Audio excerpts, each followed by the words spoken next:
Welcome friend, युक्ति IAS की इस ऑनलाइन प्लेटफॉर्म पर मैं अमर अरविंद आप लोगों का स्वागत करता हूं। आज 20 सितंबर है, तो राष्ट्रीय संस्करण दैनिक जागरण के न्यूज़पेपर में आप लोगों के लिए UPSC, CSC, state PCS, Orient, PT, प्रारंभिक परीक्षा, मेंस और इंटरव्यू ओरिएंट कौन कौन से न्यूज़ को कवर किया गया उस पर हम लोग चर्चा करेंगे।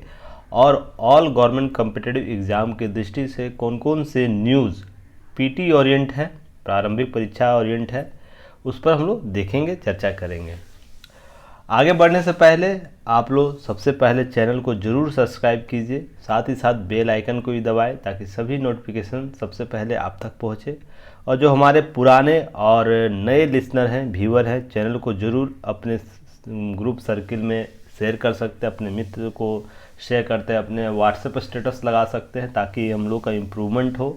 साथ ही साथ जो भी सर्कुलेट ग्रुप है वहाँ पर आप शेयर कर सकते हैं ताकि हमारी जो सब्सक्राइबर संख्या है बढ़े और भी बेहतर तरीके से हम आप लोग के सामने आए। तो आप लोग यह कर सकते हैं और सभी लोग टारगेट रखिए संख्या कुछ कुछ बढ़ाने का। अगर प्रत्येक स्टूडेंट 10-10 की ही संख्या बढ़ाता है तो बहुत बेहतर स्थिति में हम लोग होंगे। और साथ ही साथ आप लोग डिस्क्रिप्शन बॉक्स और कमेंट सेक्शन में आप लोग को लिंक प्रोवाइड कराया गया है ऐप का, गूगल ऐप का, युक्ति आईएएस ऐप का आपको लिंक है, वेबसाइट का लिंक है। हालांकि अभी ऐप जो होगा एंड्रॉयड वर्जन है, iOS वर्जन अर्थात आईफोन पर ये नहीं चलेगा, इसके लिए आप लोग वेबसाइट यूज़ कर सकते हैं। साथ ही साथ टेलीग्राम का लिंक दिया हुआ है, तो इससे जुड़कर आप टेलीग्राम का जो पीडीएफ है न्यूज़पेपर का वो प्राप्त कर सकते हैं। और साथ ही साथ आप लोग ऐप ज़रूर डाउनलोड कीजिएगा। अब जो बात की गई थी दैनिक जागरण न्यूज एनालिसिस से रिलेटेड, आपको की नोट्स प्लस स्क्रीनशॉट, जो न्यूज़ का स्क्रीनशॉट है उसको टैली कंबाइंड करके जो पीडीएफ आप लोग देने की चर्चा की गई थी उस पर जल्द ही काम स्टार्ट हो रहा है, प्रक्रिया जारी है, तो जल्द ही आप लोगों को ये उपलब्ध होगा। तो सभी लोग ऐप ज़रूर डाउनलोड कीजिएगा इसे प्राप्त करने के लिए। चलिए हम लोग अब आगे बढ़ते हैं। आगे बढ़ने से एक दो क्यूरी आई थी उस पर पहले चर्चा कर लूँ ताकि चीज़ें स्पष्ट हो जाए। अगर कोई भी इशू अब अगर आप लोग को आता है, कोई भी क्यूरी अगर आ रहा है तो कमेंट सेक्शन में लिखते हैं। उसके साथ ही साथ आपको नंबर दिया गया है, आप बेझिझक कॉल कीजिए हमें, हमारी टीम वहाँ पर बात करेगी आपसे।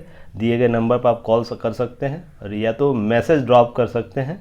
मैसेज ड्रॉप करने के बाद हम लोग डायरेक्टली आप लोग से बात कर लेंगे ताकि चीज़ें आप मिसअंडरस्टैंडिंग ना हो कि आप जो चीज़ें मैं बताना चाह रहा हूँ और जो समझ रहे उसके बीच मिसअंडरस्टैंडिंग ना हो, चीज़ें exam orient to the point किया जा सके। तो चलिए हम लोग आगे बात करते हैं। देखिए आज के न्यूज़पेपर में बहुत सा न्यूज़ ऐसा है जो आप लोग के लिए पीटी, मेंस और इंटरव्यू ओरिएंट है, तो ध्यान रखिएगा, आज के न्यूज़ को अंतिम तक देखिएगा, बहुत चीज़ें स्पष्ट होगी। देखिए आज के पहले ही पेज में आप लोगों को राजनीतिक दलों को 2000 से ज़्यादा न मिले नगद चंदा के संदर्भ में चुनाव आयोग ने विधि मंत्रालय को सिफारिश की है।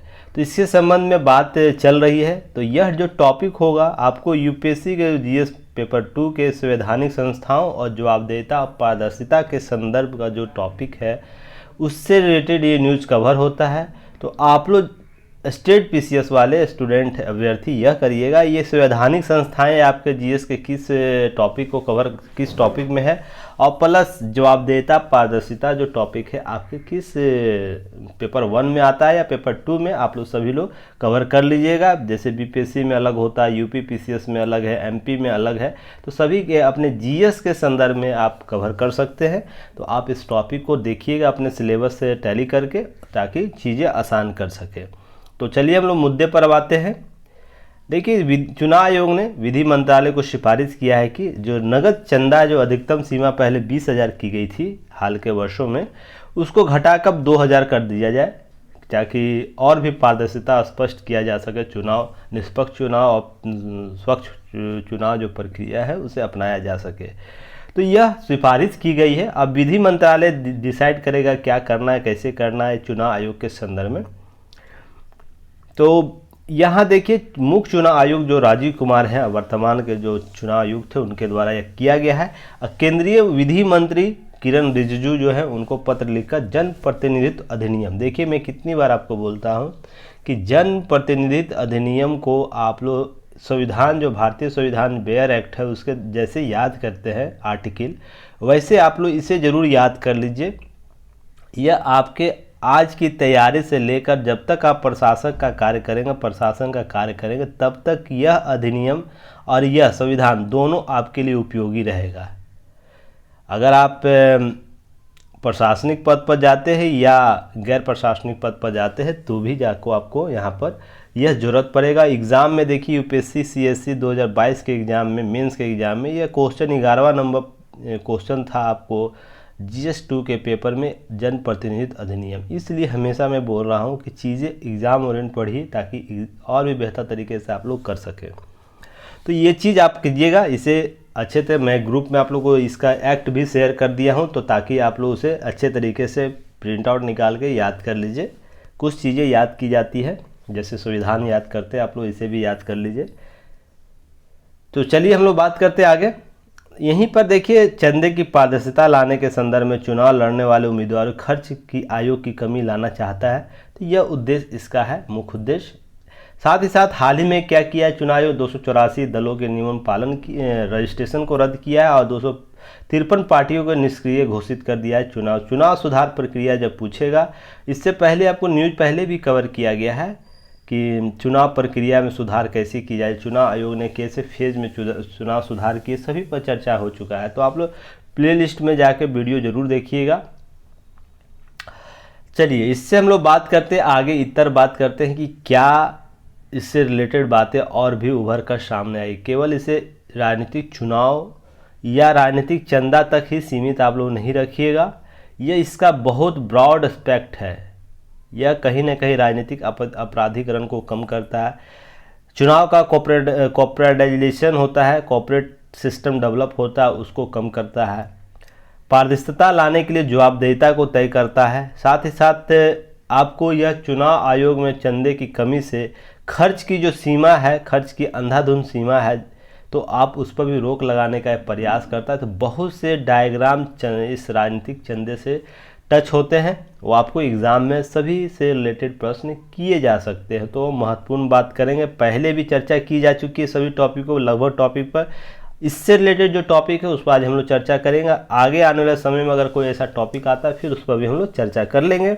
चलिए आगे बढ़ते हैं, इसके की नोट्स देखिए और जो PDF आप लोगों को दिया जाएगा, PDF जो बोला गया है, कल शेयर किया गया था कुछ पिक्चर स्लाइड आप लोगों को, तो यही होगा। ये मेरे द्वारा जो की नोट्स दिया जाता है, और इस पेपर कटिंग मान लीजिए जो ये लिखा हुआ पेपर कटिंग में जो इसे स्क्रीनशॉट करके आपके PDF में पहले ये स्क्रीनशॉट होगा, न्यूज़ डेट दिया रहेगा किस डेट को है और पेज नंबर क्या है वो भी दिया रहेगा, और साथ ही साथ आप उसके बाद आपको की नोट्स या युक्ति या इसका दिया रहेगा। जो भी की नोट्स के अंदर होगा बातें की रहेगी, तो आपको PDF फॉर्म में ये प्राप्त होगा। लगभग 5 से 10 पेज का ये PDF होगा, ताकि सभी न्यूज़ को अच्छे तरीके से हम लोग कवर कर ले। इससे अतिरिक्त आपको करंट में और कुछ नहीं करना होगा। अगर रेगुलर आप 365 दिन इसे कर लेते हैं, इससे अतिरिक्त आपका मुझे नहीं लगता है कि नेशनल इंटरनेशनल लेवल पर और कुछ हद तक स्टेट लेवल पर, बाकी स्टेट लेवल के लिए मैं अलग अलग चीज़ें प्रोवाइड करा दूंगा आप लोग के लिए, कोई चिंता नहीं कीजिएगा। इससे अतिरिक्त करने की ज़रूरत नहीं है। और शाम को इवनिंग में जो मेरे द्वारा जो महत्वपूर्ण टॉपिक अतिरिक्त छोड़ दिया जाता है वो केवल PT ओरिएंट होता है। उस पर शाम इवनिंग में आप लोगों को daily current affairs topic cover किया जाता है, 2 से 3 टॉपिक, ज़्यादा चीज़ें नहीं पढ़िए, बस जो एग्ज़ाम में आने लायक है उन सभी चीज़ों को पढ़िए। वो 2-3 टॉपिक कवर कर दिया जाता है ताकि करंट अफेयर्स का कोई भी क्वेश्चन आपसे नहीं छूटे। बस आपका शर्त यही है 365 दिन रेगुलर वॉच कीजिए, उसका की नोट्स बनाइए, इसलिए ये चीज़ें करनी ज़रूरी है। ये सब चीज़ें आप लोगों को जब तक नहीं बताते हैं आप लोग समझते नहीं, इसलिए आप लोगों को बताना भी ज़रूरी होता है समय समय पर। तो चलिए आगे हम लोग बात करते हैं। तो राजनीतिक दल चंदा कैसे लेते हैं या चंदा कैसे ले सकते हैं, सबसे पहले तो यही सवाल आप लोग के मन में आएगा, राजनीतिक चंदा दल लिया कैसे जाता है, किस नियम अधिनियम किस धारा के तहत। देखिए जनप्रतिनिधित्व अधिनियम की धारा 29B याद रखिएगा, याद करने में बोला हूँ आप लोग को तो याद कर लीजिएगा, बहुत काम की चीज़ है ये जनप्रतिनिधित्व अधिनियम। तो यह धारा 29B के तहत भारत का कोई भी राजनीतिक दल सभी से चंदा ले सकता है, किसी से भी वो चंदा ले सकता है। इसके लिए कोई बॉन्ड नहीं लगाया सकता कि ए से लेकर जेड तक कोई भी व्यक्ति किसी राजनीतिक दल XYZ को दे सकता है राजनीतिक चंदा। न इसे कोई विधि रोक सकता है, न कोई विधान रोक सकता है उसे देने से, पर उसकी मात्रा को रोका जा सकता है। ये सबसे इम्पोर्टेंट है, ध्यान रखिएगा।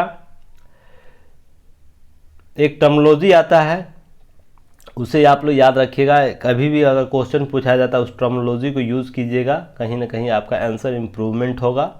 वो टर्मिनोलॉजी यह है, गुण में अंतर है पर मात्रा में अंतर नहीं होता है। कहने का मतलब है कि गुण यह है कि कोई चंदा दे सकता है पर मात्रा में अंतर नहीं किया जा सकता है, तो इसके संदर्भ में एक टर्मिनोलॉजी यूज होता है, अर्थात उसकी साध और साधन भी के संदर्भ में इनको यूज़ किया जाता है।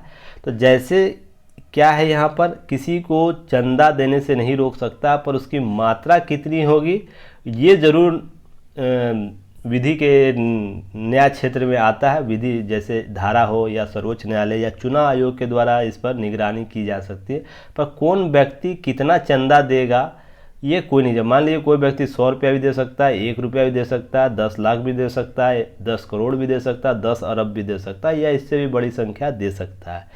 वो अलग डिपेंड करता है उसके माध्यम कैसे हैं, ठीक ना। व्यक्ति अपनी यथाशक्ति के अनुसार चंदा दे सकता है, समझने वाली बात यही है। तो किसी भी राजनीतिक दल कोई भी राजनीतिक दल चंदा ले सकता है, उसे चंदा लेने की शक्ति है, और कोई भी व्यक्ति उसे चंदा दे सकता है। तो ध्यान रखिएगा। और वे व्यक्ति व्यक्तिगत और कॉर्पोरेट से भी चंदा ले सकते हैं। और यह भी विधि है कि कोई राजनीतिक दल किसी कंपनी से या कॉर्पोरेट घराने से भी चंदा ले सकता है, उसे कोई विधि विधान नहीं रोकता, और उसे उस व्यक्ति को उस राजनीतिक दल को देने से चंदा भी नहीं रोक सकता है कोई विधि विधान। तो ध्यान रखिएगा, न लेने और न देने में दोनों ही स्थिति में आपको प्रावधान नहीं है चंदा के रोक से। दोनों कोई ले सकता है, कोई राजनीतिक दल भी ले सकता है, कोई व्यक्ति विशेष किसी राजनीतिक दल को चंदा दे सकता है। देखिए, राजनीतिक दल विदेशी नागरिकों से भी चंदा ले सकता है। भारत के बाहर कोई विदेशी नागरिक है कहीं भी, किसी भी विश्व में कहीं भी देश, उससे भी चंदा ले सकता है, पर उसके लिए कोई कार्य गतिविधि है उसके अनुसार लेना होता है। यह केवल सरकारी कंपनियां या फिर विदेशी कंपनियों से चंदा ले सकते हैं। ध्यान रखिएगा, अगर विदेशी क्षेत्र में तो केवल सरकारी कंपनी होगी या विदेशी कंपनी से ही चंदा ले सकते हैं। अगर नोट यहाँ याद रखिएगा क्या, कि अगर कोई कंपनी भारत में मौजूद है तभी उन पार्टियों से चंदा नहीं ले सकते। मान लीजिए कोई विदेशी कंपनी है भारत में, मान लीजिए गूगल है, मान लीजिए गूगल का ऑफिस भारत में खुला हुआ, अब उससे चंदा विदेशी के टर्मिनोलॉजी से नहीं ले सकता है। विदेशी कंपनी के संदर्भ में वो पार्टी उससे चंदा नहीं ले सकती है, पर वहाँ की सरकारी कंपनियां जो होंगी उससे आपको चंदा ले सकती है। तो ध्यान रखिएगा, यहाँ पर कुछ टर्मिनोलॉजी यूज किया गया है इस धारा में 29B में, तो इसे जरूर याद रखिएगा आप लोग। साथ ही साथ विदेशी मुद्रा विनिमय अधिनियम 1976 की धारा 3(4) याद रखिएगा, इस पर भी मैंने चर्चा कर चुका हूँ। विदेशी मुद्रा विनिमय अधिनियम 1976, तो इसकी जो धारा की जो एक्ट की जो धारा है 3 और 4 के तहत भारतीय राजनीतिक दल विदेशी कंपनियों और भारत में मौजूद ऐसी कंपनियों से चंदा नहीं ले सकते जिनका संचालन विदेशी कंपनियां कर रही हैं। याद रखिएगा, भारत में भी ऐसे कोई कंपनी है जिसका संचालन आपको विदेशी कंपनियां कर रही हैं। मान लीजिए वाई कोई कंपनी भारत में है, खुली हुई है, और उसका संचालन कोई विदेशी कंपनी फेसबुक कर रहा है सेल कंपनी के रूप में। हाल ही में मैंने आप लोगों को सेल कंपनी के चर्चा किया था, तो सेल कंपनी के रूप में इसकी संचालन फेसबुक कर रहा है, तो इस सेल कंपनी से भी चंदा नहीं ले सकता है, पर इस कंपनी का अपना ऑथराइज्ड सिस्टम हो, भारत में रजिस्ट्रेशन किया गया भारतीय निवेशक के रूप में भारतीय कंपनी एक्ट के तहत, तो वो चंदा जरूर दे सकता है, पर इसका संचालन भारतीयों के द्वारा होना चाहिए। ध्यान रखिएगा, पर या भारतीय कंपनी किसी भी कंपनी के द्वारा होना चाहिए, पर विदेशी कंपनी द्वारा कोई कंपनी स्थापित सेल कंपनी स्थापित कर दी जाती है भारत में, और वो चाहता है कि हम किसी प्रकार के चंदा देना चाहे वो नहीं दे सकती है, क्योंकि चीज़ें सिस्टम मॉडरेट होती है, इससे चीज़ें चुनाव के दौरान प्रभावित किया जा सकता है, ये सब ध्यान में रखना होता है। तो आप लोग याद रखिएगा, यह अधिनियम भी 1976 का अधिनियम धारा 3 और 4 धारा को कि विदेशी कंपनियां और भारत में मौजूद चंदा नहीं ले सकती जिनकी संचालन विदेशी कंपनियां कर रही हैं। नेक्स्ट है, अब यहाँ पर सवाल आता है कि जब चंदा राजनीतिक दल ले सकता है सभी चीज़ें, तो अब चंदा की सीमा क्या होगी, राजनीतिक चंदा की सीमा। तो इसके लिए भी देखिए, कंपनियां राजनीतिक दलों को कितना चंदा दे सकती है, इसको लेकर अलग अलग प्रावधान है। अलग अलग प्रावधान है कि कोई सीमा क्या निर्धारित किया जाएगा, कि चंदा की सीमा उसके संदर्भ में देखने को मिलता है। देखिए, 3 वर्ष से कम समय वाले राजनीतिक कंपनी 3 वर्ष से कम समय वाली कंपनी राजनीतिक चंदा नहीं दे सकती है। ध्यान रखिएगा, यहाँ पर क्या प्रावधान लगाया गया है। कोई ऐसी कंपनी है, एक एक्स है, एक वाई कंपनी है। वाई कंपनी का रजिस्ट्रेशन 3 वर्ष से कम समय का है और वाई कंपनी लगभग 5 से 10 वर्ष का उसका रजिस्ट्रेशन 5 वर्ष का है, या कोई एक ऐसी कंपनी है जो 10 वर्ष की है।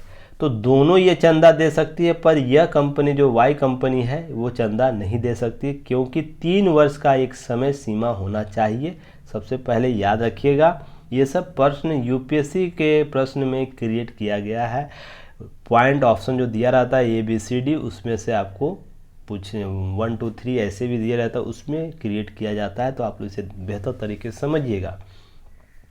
और कंपनी जो एक्ट है कि धारा 293A के अनुसार कोई भी कंपनी अपने वार्षिक मुनाफे या लाभ के 5% से अधिक राजनीतिक चंदा के तौर पर नहीं दे सकती है। ध्यान रखिए, कितना, 5% से अधिक। मान लीजिए कोई कंपनी है जिसका मुनाफा 100 रुपया है, तो केवल 5 रुपया ही वो चंदा दे सकती है। कोई कंपनी 10,000 रुपया है तो उसका 5% ही किसी व्यक्ति को, राजनीतिक दल को चंदा दे सकती है। ऐसा नहीं है कोई कंपनी, मान लीजिए कोई नेता है, एक्स नेता है, उसने कंपनी ए क्रिएट कर लिया सेल कंपनी के रूप में। इसलिए मैंने हाल में सेल कंपनी की चर्चा किया था, समझ लीजिए, क्योंकि चर्चाएं चल रही थी इसके निर्वाचन आयोग के बारे में, इसलिए उस दिन सेल कंपनी के बारे में मैंने विस्तृत चर्चा कर दी, ताकि सारे डायग्राम आप लोग समझ लें, ताकि आएगा जो अगला टॉपिक उसमें आप लोग इस चीज़ को कवर कर लिए। जो राजनीतिक चुनाव सुधार के संदर्भ में चर्चा पिछले विगत 2 से 4 महीने से चल रहा है, पर जब तक रिपोर्ट सामने नहीं आए तो उस पर चर्चा कैसे किया जाएगा। इसलिए चीज़ें जैसे जैसे आता है वैसे वैसे महत्वपूर्ण टॉपिक को मैं कवर करता, ताकि 2 चीज़ें हैं एक दूसरे से कोऑर्डिनेट हो सकें। तो यहाँ पर मैं बात कर रहा था कि कोई एक्स नेता है, उसने सेल कंपनी क्रिएट कर लिया ए, ठीक है, और इसका मुनाफा मान लीजिए ये 10,000 करोड़ रुपया हो गया। तो क्या एक्स नेता चाहेगा, अगर ये प्रावधान रहता नहीं तो ये क्या 10,000, पूरा 10,000 का 10,000 वो दान करके किसी राजनीतिक पार्टी, कोई भी हो, अभी वर्तमान में कांग्रेस, भाजपा या किसी भी राजनीतिक दल को नहीं दे सकता था। तो होता क्या, उसके बाद बहुत सी चीज़ें जो सिस्टम में जो चीज़ें बनाई जाती हैं, विधि विधान बनाए, तो वो डिस्टर्ब हो जाता है। यहाँ पर एक तरफा चुनावी राजनीतिक प्रभाव देखने को मिलता और यहाँ पर अपराधीकरण बढ़ता, राजनीतिक चुनाव में अपराधीकरण बढ़ता। वैसे बहुत से कारण हैं राजनीतिक चुनाव में अपराधीकरण के, पर एक कारण यह भी हो जाता। तो देखिए, इसलिए सीमा निर्धारित कर दिया गया कि अब कोई नेता भी, अगर कोई राजनीतिक पार्टी का कोई नेता भी अगर कोई सेल कंपनी क्रिएट कर रहा है, या कोई XYZ कोई भी आम व्यक्ति भी कर रहा है, इस उद्देश्य से कि हमें उस राजनीतिक पार्टी को चंदा देना है, उसके कुल मुनाफा को, मान लीजिए 10,000 करोड़ मुनाफा है, कुल उसका जो लाभ वार्षिक मुनाफा है, लाभ है, उसका केवल 5% कर सकेगा। तो एक सीमा, पैसे का सीमा निर्धारित हो गया, उससे अतिरिक्त नहीं कर पाएगा। तो कहीं ना कहीं ये चीज़ें चेक एंड बैलेंस हो जाती है। तो ये सब चीज़ें आपको समझनी होगी एग्जाम्पल के तौर पर। क्यों किया जाता है ये सब चीज़, इसलिए कि चीज़ें अनबैलेंस ना हो। सिस्टम में जो चीज़ें बनाई जाएगी, सिस्टम में जो विधि विधान बनाया गया, उसके चेक एंड बैलेंस को कायम रखने के लिए यह सब प्रावधान जरूरी हो जाता है। नेक्स्ट है, राजनीतिक दलों के लिए राजनीतिक चंदा लेने के लिए कोई सीमा नहीं है, ध्यान रखिएगा। पर किसी राजनीतिक दल को राजनीतिक चंदा लेने से कोई सीमा नहीं है। मान लीजिए वो 100 रुपये की भी चंदा मिल रहा है तो वो ले सकता है, उसे 1 लाख करोड़ भी मिल रहा है किसी राजनीतिक पार्टी को चंदा, तो वो भी ले सकता है। कोई भी विधि विधान उसको रोक नहीं सकती। 1 लाख में बहुत से हो सकते हैं दानकर्ता, ये कंपनियां हो सकती हैं, इसमें कोई एक व्यक्ति ही 100 रुपये में एक व्यक्ति ही हो सकता है, पर ये कि कोई भी विधि विधान उसे रोक नहीं सकते कि राजनीतिक दलों को राजनीतिक चंदा लेने की कोई सीमा निर्धारित कर सकता है। हाँ, सीमा की मात्रा में निर्धारित कर सकता है। मान लीजिए अभी 2000 की चर्चा चल रही है, पहले 20,000 की चर्चा थी। पहले था असीमित रूप से चंदा नगद के रूप में दिया जा सकता था, पर मात्रा को निर्धारित किया जा सकता है। एक व्यक्ति कितनी मात्रा में चंदा दे सकता है यह निर्धारित किया जा सकता है।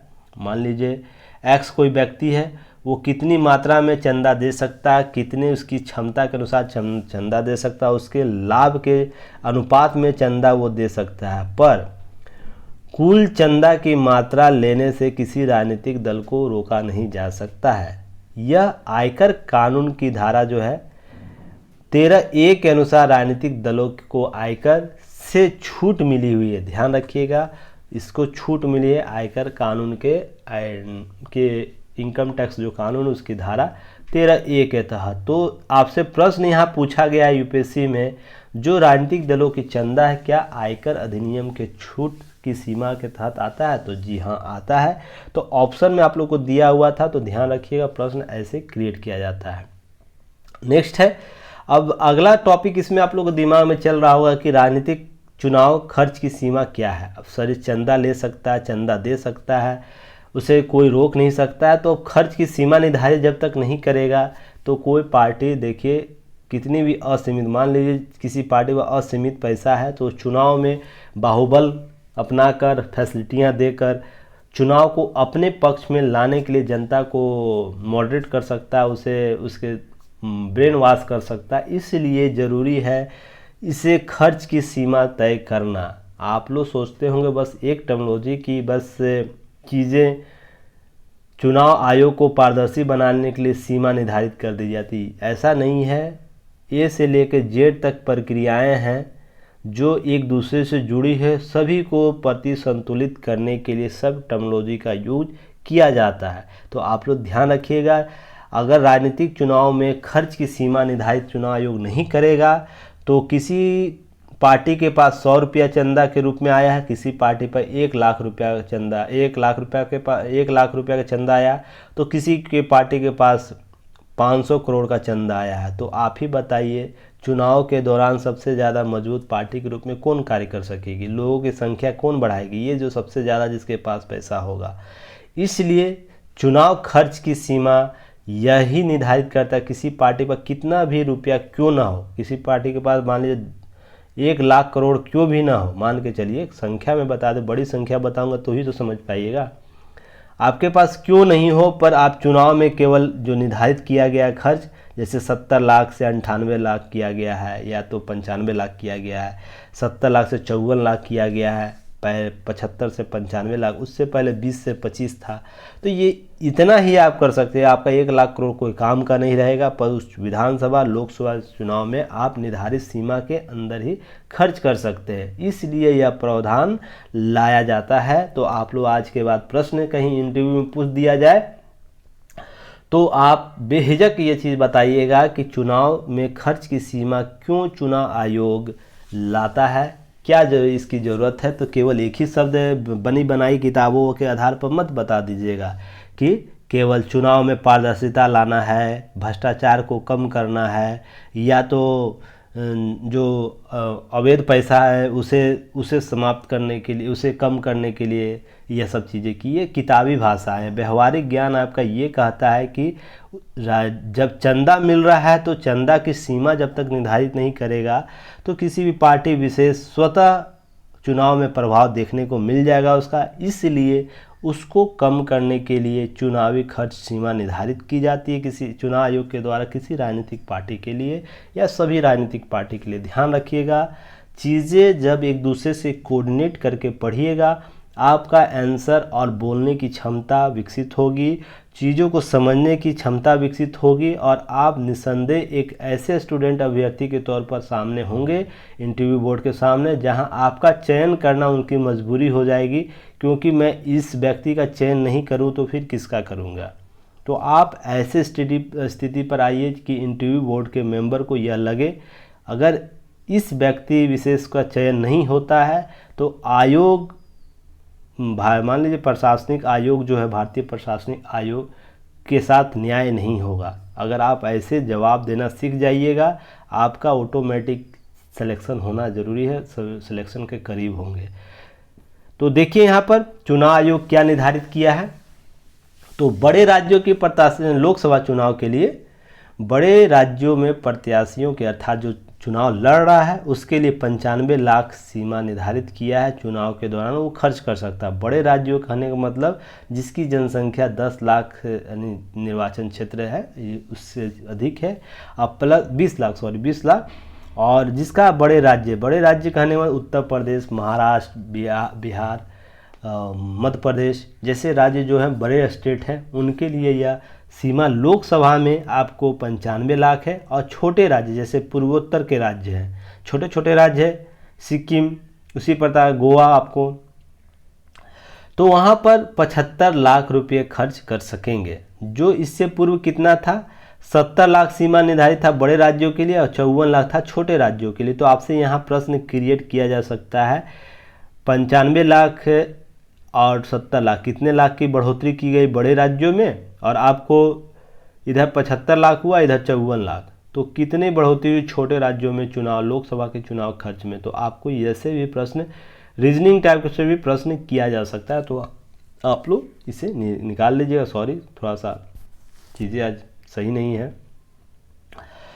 और विधानसभा चुनाव के मामले में पुनरीक्षित जो खर्च की सीमा है वो 28 लाख के बजाय 40 लाख होगा। अर्थात पहले 40 लाख था, अब 40 लाख है, पहले 28 लाख था। और छोटे राज्यों वाले अधिकतम सीमा 20 लाख से बढ़ाकर 28 लाख कर दी, अर्थात 28 लाख 20 लाख। यहाँ कितना सीमा बढ़ा और यहाँ कितना बढ़ा है, तो याद रखिएगा विधानसभा में जो बड़े राज्यों की विधानसभा जैसे उत्तर प्रदेश, बिहार, मध्य प्रदेश, महाराष्ट्र, आंध्र प्रदेश जैसे राज्य जो हैं, तो इसके लिए आपको विधानसभा में 40 लाख कर दिया गया खर्च की सीमा। और छोटे राज्य जो पूर्वोत्तर के राज्य हैं, गोवा जैसे राज्य हैं, वहाँ पर आपको 28 लाख की सीमा निर्धारित कर दी, जो पहले 20 लाख थी। तो यह अंतर भी आप लोग याद रखिएगा ताकि एग्ज़ाम में आप लोगों को अब समझ में आएगा। अब इतना होने के बाद आपके दिमाग में ये चल रहा है कि जो चर्चा सर कर रहे थे 2 लाख एक ट्रॉल बॉन्ड का, वो अभी तक चर्चा हुआ ही नहीं है। तो ये चर्चा अब होगा, क्योंकि चीज़ें पहले नहीं समझिएगा तो इलेक्ट्रॉल बॉन्ड क्या होता है, उसका यूज कैसे होता है, ये कैसे समझिएगा। इसलिए मैं उतना देर लगभग कितने मिनट का 27 मिनट का भूमिका पहले बांधा ताकि आप लोग समझ सके। देखिए मेरे साथ आप जुड़े हुए हैं, अगर एक टॉपिक कर रहे हैं उसे संपूर्ण रूप से टॉपिक को कवर कर लीजिए कि आने वाले कभी भी आपका एग्ज़ाम जब तक ना हो जाए मेंस, तब तक ये टॉपिक से प्रश्न न छूटे। मेरा यह उद्देश्य होता है। सब मैं चाहता तो फटाफट चीज़ों को क्लियर करके निकल जाता, पर मेरा ये उद्देश्य होता ही नहीं कि आपको बीच मझधार में छोड़ दिया जाए और बाद में आप लोग सर्च गूगल पर करते रहे, चीज़ें नहीं मिलेंगी। तो यही आप लोग के मेरे साथ जुड़ने का यही आप लोग को फ़ायदा होगा। एक ही टॉपिक कीजिए, बेहतर कीजिए। चलिए आगे हम लोग बात करते हैं इलेक्ट्रॉन बॉन्ड क्या होता है, यह क्या है, यह क्या मर्ज का दवा है, ये भी हम लोग जान लेते हैं। यदि हम बॉन्ड की बात करें तो यह एक ऋण सुरक्षा है, अर्थात एक प्रकार डेब्ट ऋण की सुरक्षा देता है यह इलेक्ट्रॉन बॉन्ड। और यह चुनावी बॉन्ड का जिक्र सर्वप्रथम 2017 के आम बजट में आया था, अरुण जेटली जी के द्वारा किया गया था। और आरबीआई एक प्रकार का बॉन्ड जारी करता है। जो व्यक्ति राजनीतिक पार्टियों को दान देना चाहते हैं वो पहले बैंक से बॉन्ड खरीदेंगे, फिर जिस भी राजनीतिक दल को दान देना चाहते हैं उसे दान के रूप में बॉन्ड दे सकते हैं। मान लीजिए एक्स व्यक्ति है और जेड कोई बैंक है, तो एक्स व्यक्ति के पास मान लीजिए 10,000 रुपया है, ठीक है। तो जेड बैंक कहने का मतलब एसबीआई से ही केवल ये बॉन्ड इलेक्ट्रॉल बॉन्ड खरीदा जा सकता है, तो एसबीआई ही मान के चलिए। तो 10,000 का या तो वो 1,000 का 10 बॉन्ड खरीद सकता है या 10,000 का एक बॉन्ड खरीदेगा। उसकी सीमा अलग अलग है, कितने कितने लाख का बॉन्ड होता है। और अब ये बॉन्ड खरीद के रख लेगा, 15 दिन तक इसकी वैधता होती है। और किसी भी दल को यह 10 जो बॉन्ड उसने खरीदा है वो दान कर सकता है, ठीक ना। उसके लिए यही प्रक्रिया अपनाई गई। वो किसी एक खास पार्टी को दान कर सकता है या 10 बॉन्ड 10 अलग पार्टियों को भी दान कर सकता है। इसके लिए कोई निर्धारित किया नहीं गया है कि जो बॉन्ड खरीदे केवल एक ही पार्टी को दे सकता है। तो अब यहाँ पर हो जाएगा, राजनीतिक दल इन चुनावी बॉन्ड की बिक्री अधिकृत बैंक को ही करेंगे, जो एसबीआई है अधिकृत बैंक उसे ही करेगा, और वैधता अवधि के दौरान राजनीतिक दल बैंक खातों में बॉन्ड से खरीद के लिए अनुपात में राशि जमा करा देगी। अगर मान लीजिए 15 दिन की वैधता है तो 16वां दिन जाके कोई राजनीतिक दल एसबीआई में उस बॉन्ड को लेकर जाता है कि मुझे अमुक व्यक्ति ने चंदा के रूप में बॉन्ड दिया है या बॉन्ड दिया है, तो आप इसको परचेज कर लीजिए, तो एसबीआई उसे नहीं मानेगी। केवल 15 दिन वैधता होती है, 15 दिन के अंदर सारे काम कर लेने हैं। इसलिए यह निर्धारित किया गया है कि ब्लैक मनी को मॉडरेट करने के लिए रोक लगाया जा सके, क्योंकि होता पहले क्या था कि पहले चंदा नगद दे दिया जाता था और उसे बाद में आपको वाइट मनी के तौर पर चुनावी चंदे के रूप में उसे यूज किया जाता था। तो ऐसा नहीं होगा, केवल 15 दिन है तो 15 दिन में सारे खरीद भी करना है, उसको बिक्री भी करना है, और चुनाव राजनीतिक के जो दल है उसको उस बॉन्ड को मनी के रूप में ट्रांसफ़र भी करवा लेना है। तो यह प्रक्रिया आपको 15 दिन के अंदर ही कर लेनी है। तो यह ध्यान रखने का ज़रूरत है आप लोग को।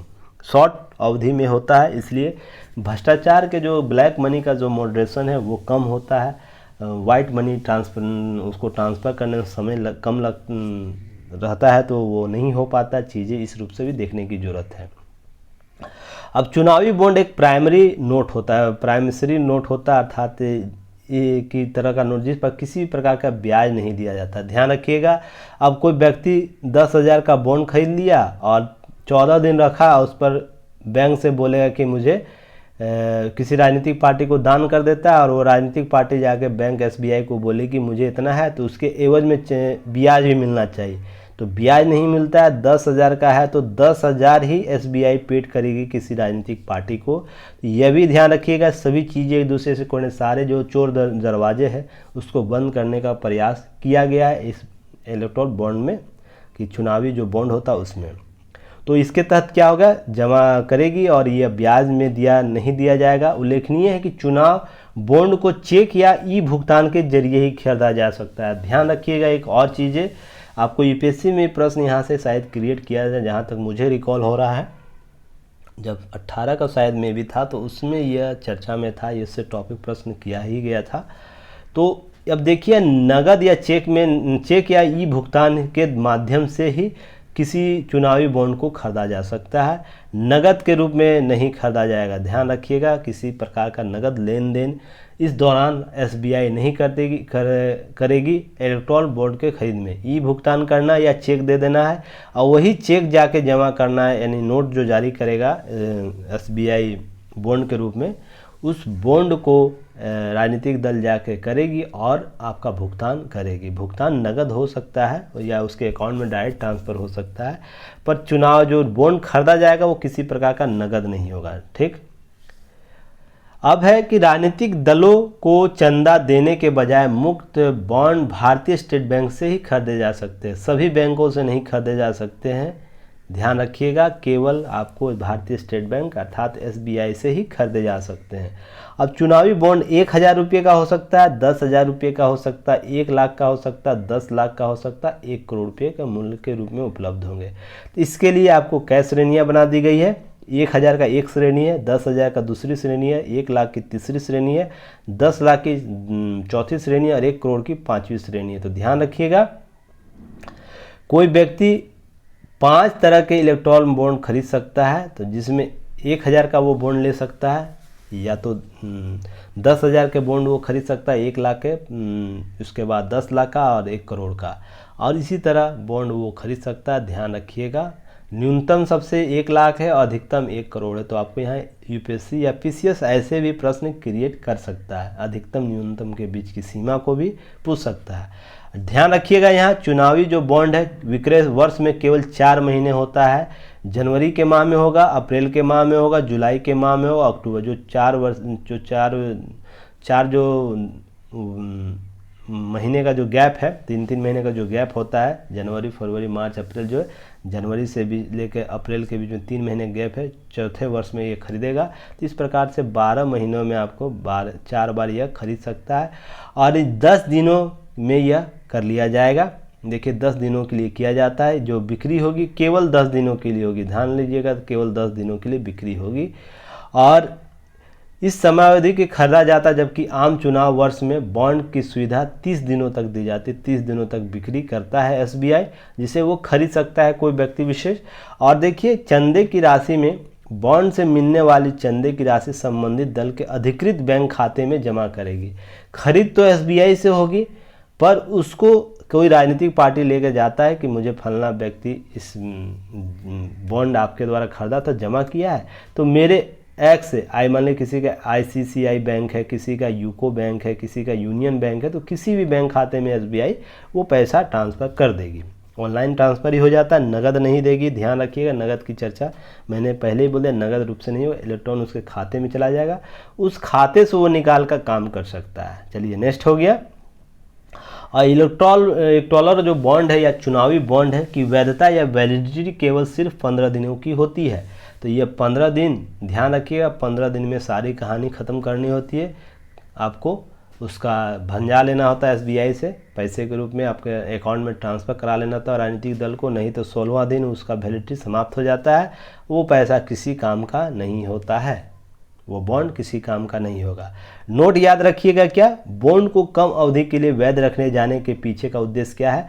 दुरुपयोग को रोकना, साथ ही साथ राजनीतिक दलों को वित्त उपलब्ध कराने में काले धन के उपयोग को अंकुश लगाना। मैंने पहले भी बात किया था काले धन के संदर्भ में कि पहले काले धन को वाइट करने के विभिन्न तरीके अपनाए जाते थे, अब इस माध्यम से वस्तुतः कम हुआ है। तो ये चीज़ें आप लोग ध्यान रखने के संदर्भ में, ये ऐसे भी बहुत से प्रश्न आपको उभारते हैं कि क्या वाकई में काले धन इससे अंकुश लग गया। ये अलग प्रश्न आपको क्वेश्चन क्रिएट किया, उस पर हम लोग कभी विशेष चर्चा करेंगे, आंकड़े जब आते हैं तो हम लोग चर्चा कर लेंगे, पर अभी केवल हम लोग बात चुनावी बॉन्ड के संदर्भ में ही करेंगे। इसकी प्रासंगिकता क्या है, नहीं है, कितना सक्सेस हुआ है, इसकी वर्तमान स्थिति क्या है, सब पर हम लोग कभी चर्चा करेंगे। कोई भी रिपोर्ट गया है, उसके बाद जब आएगा तो एक और रिपोर्ट आएगा, उसमें हम लोग उस समय चर्चा कर लेंगे।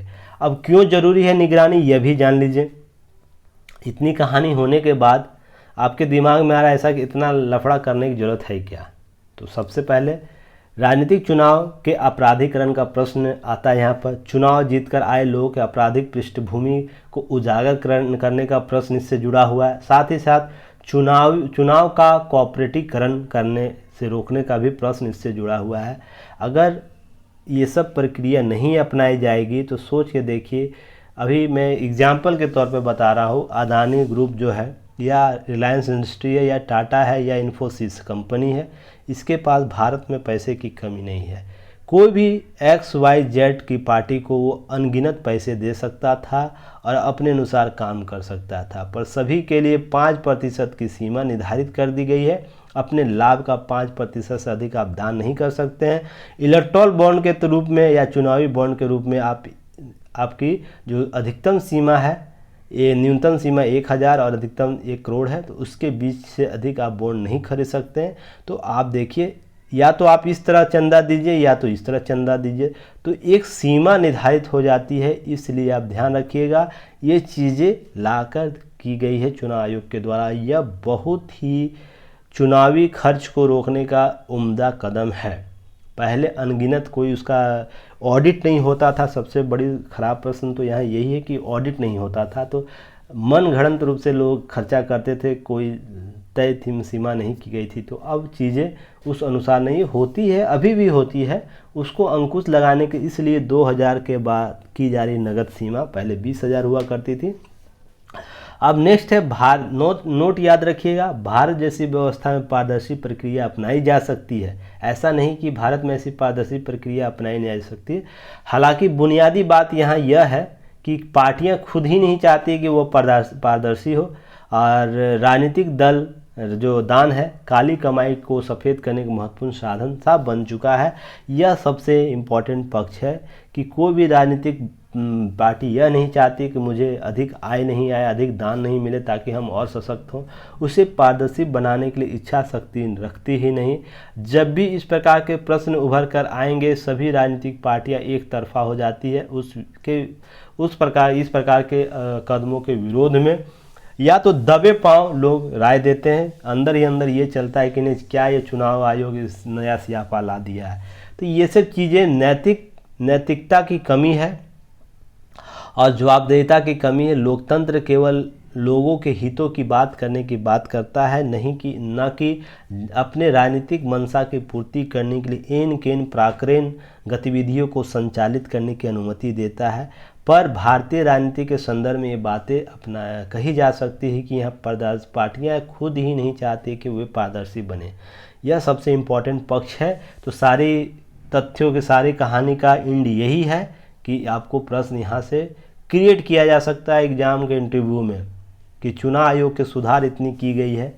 आपसे प्रश्न ये अमूमन प्रश्न पूछा भी जाता है इंटरव्यू बोर्ड मेंबर के द्वारा कि चुनाव आयोग के द्वारा लगातार इतने चुनाव सुधार किए गए, पर वास्तविकता कहीं ना कहीं यही है। तो इसके पीछे क्या राजनीतिक पार्टियां इस प्रकार के बदलाव करना नहीं चाहती हैं या वे पारदर्शी नहीं होना चाहती? तो आपसे प्रश्न जब आएगा तो यही सब सारे एग्जाम्पल आपको देने होंगे, इसके आधार पर आप बता सकते हैं और उसके जो भी डायग्राम उस पर चर्चा कर सकते हैं।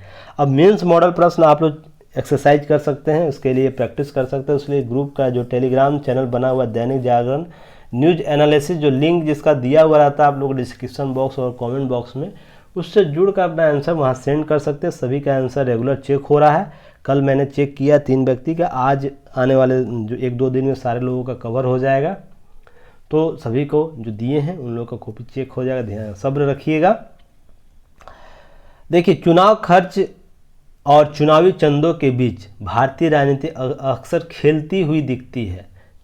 जब भी भारतीय राजनीतिक चर्चा देखने को सुनने को मिलता है, चुनावी खर्च और चुनावी चंदे के बीच ही झूलती हुई या खेलती हुई प्रतीत होती है। कभी इसके पाले में कभी इसके पाले में बात की जाती है। कहने का अर्थ यही है कि अक्सर भारतीय राजनीति चुनावी खर्च और चुनावी चंदों के बीच खेलती हुई दिखती है। ऐसा होने का क्या कारण है, स्पष्ट कीजिए या अपनी राय बताइए। ऐसा क्या कारण है कि इस मुद्दे पर सभी पार्टियां इन दोनों मुद्दों पर अपनी राजनीतिक अवसर देखती है और इस प्रकार से काम करती है। उम्मीद करता हूं जितने भी इससे रिलेटेड टॉपिक है, चुनावी बॉन्ड से संबंधित, ये राजनीतिक दलों में जो चंदे से संबंधित है, आप लोगों ने समझ लिया होगा। नगद चंदा के बारे में चीज़ें जो की गई हैं 20,000 से 2,000, वो चंदा का एक मात्रा है, संख्या कुछ और भी हो सकता है। तो उम्मीद करता हूँ सारे चीज़ों पर आप चीज़ों को अच्छे तरीके की नोट्स बना लीजिएगा और ग्रुप में शेयर कीजिएगा। चलिए, नेक्स्ट टॉपिक है मृत्यु दंड कब घटाया जा सकता है, इस पर विचार करेगी संविधान पीठ। तो संविधान पीठ का गठन किया जाएगा, 5 या 5 से अधिक संवैधानिक पीठ का गठन किया जाए जो मृत्यु दंड कब घटाया जा सकता है इस पर चर्चा करेगा, उस पर अपनी विचार रखते हुए अपना निर्णय देगी माननीय सर्वोच्च न्यायालय के द्वारा।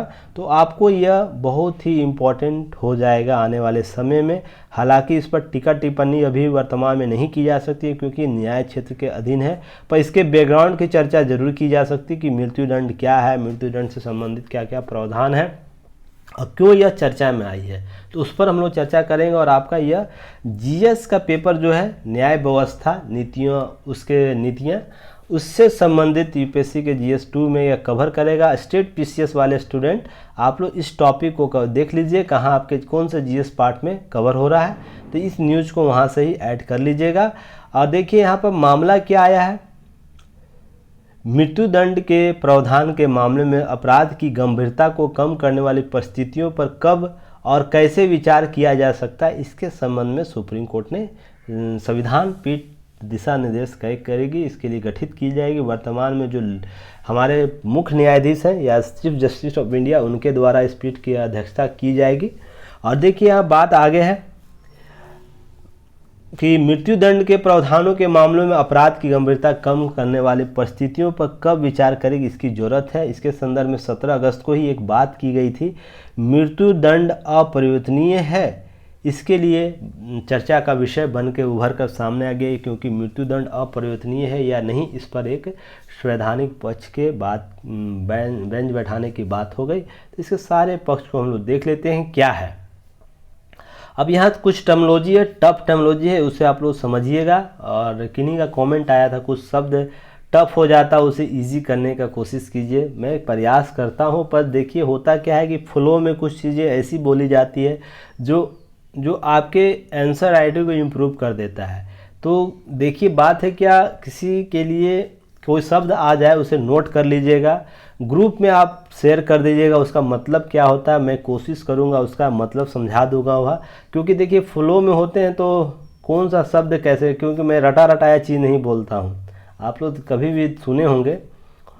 इस दौरान मैं कभी भी रटा रटाया बात को लेकर नहीं बोलता, जो चीज़ें जैसे आती है वैसे वैसे मैं बोलता चला जाता। तो कौन शब्द कैसे यूज़ हो रहा है यह भी मैं नहीं जानता, बस टॉपिक क्या है, टॉपिक से रिलेटेड क्या डायग्राम है उस पर मैं चर्चा कर देता हूँ। उसके दौरान कौन सी बात कैसे किस दिशा में जाएगी वो मैं डिपेंड नहीं कर सकता। वो स्थिति, मान लीजिए मेरा मूड आज ठीक है तो बहुत बेहतर तरीके से मैं समझा दूंगा।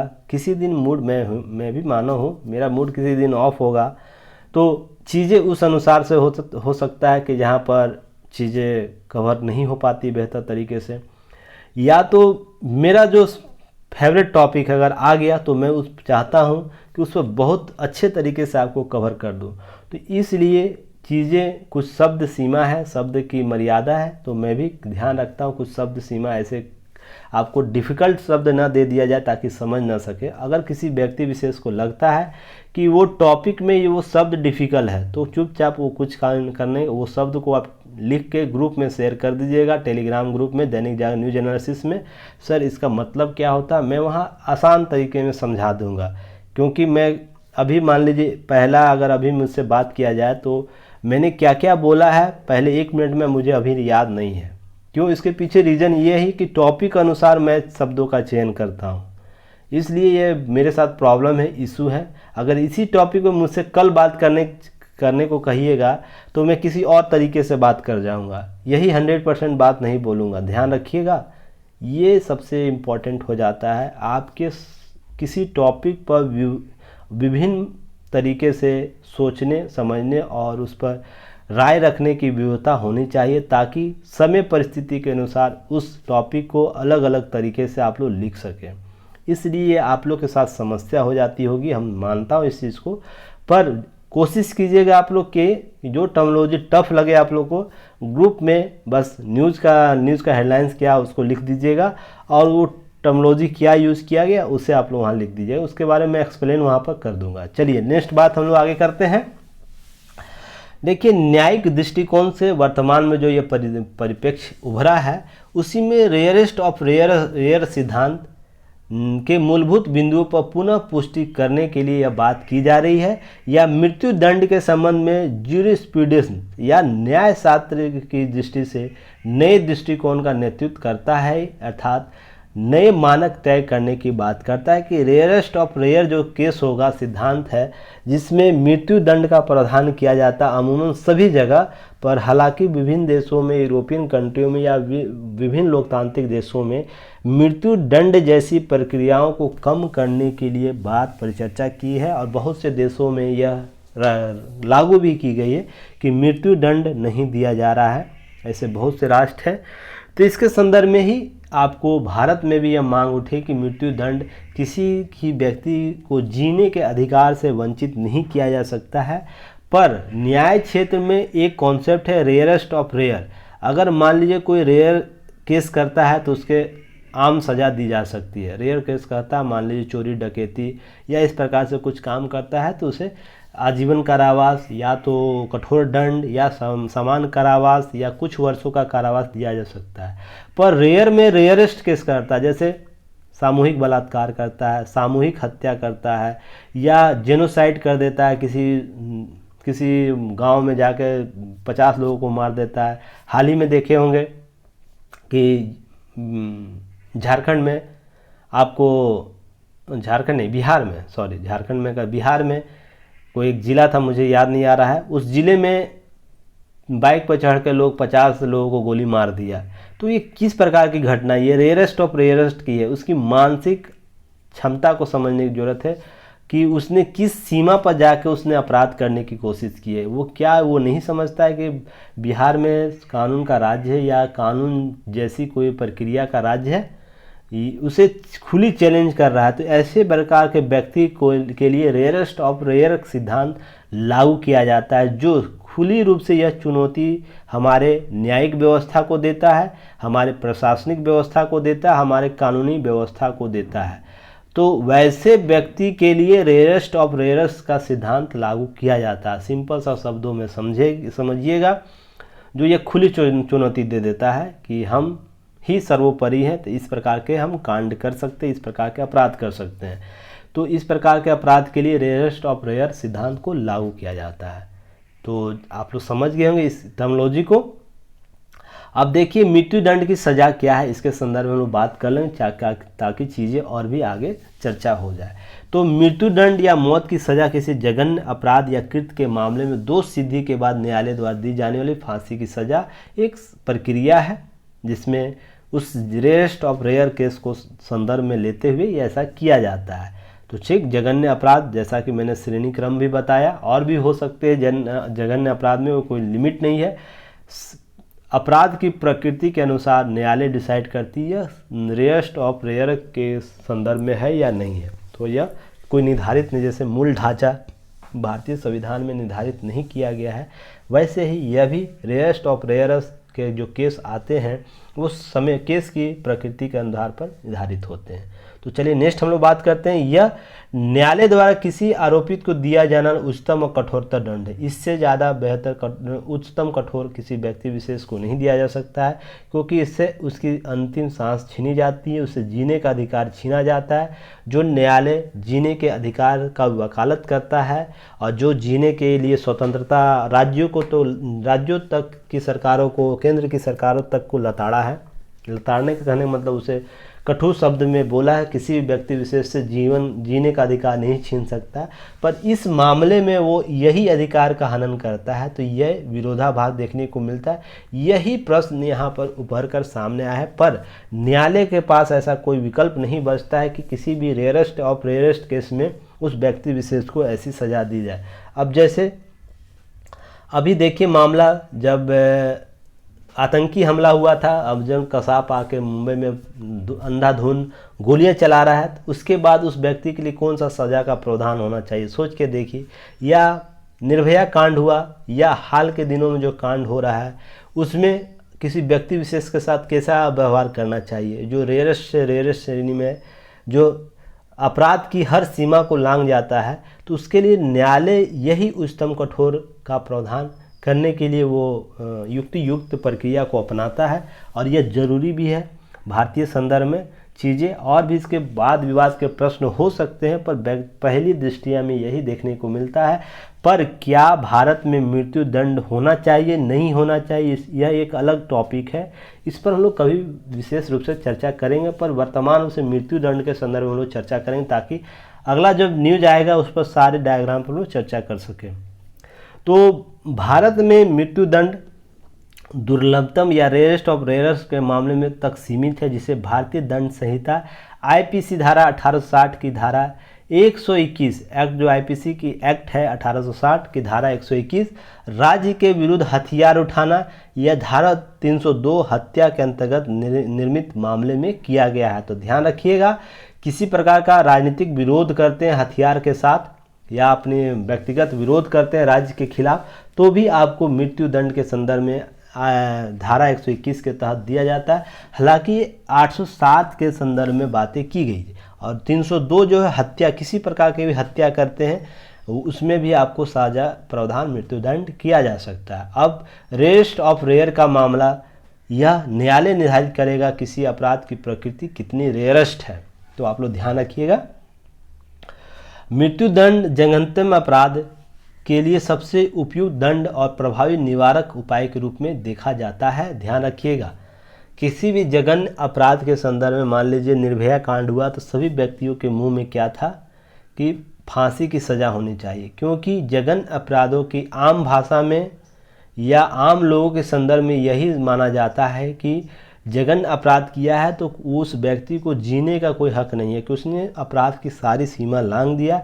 तो अपेक्षा लोगों के द्वारा भी की जाती है कि जघन्य अपराधों के मामले में उसे मृत्यु दंड दिया जाए। या कसाब जिस प्रकार से अंधाधुंध गोलियां चलाया, कितने निर्दोष लोगों को उसने मारा, उसके बाद लोगों के मुख पर यही था क्या उसे मृत्यु दंड दिया जाए। या जो हैदराबाद में कांड हुआ था, एक स्कूटी में जो डॉक्टर थे उनके साथ हुआ था, उस मामले को भी ध्यान में रखा जाए तो वहाँ पर लोग के मन में भी क्या था, इस जघन्य अपराध के लिए केवल मृत्यु दंड का ही प्रावधान होना चाहिए।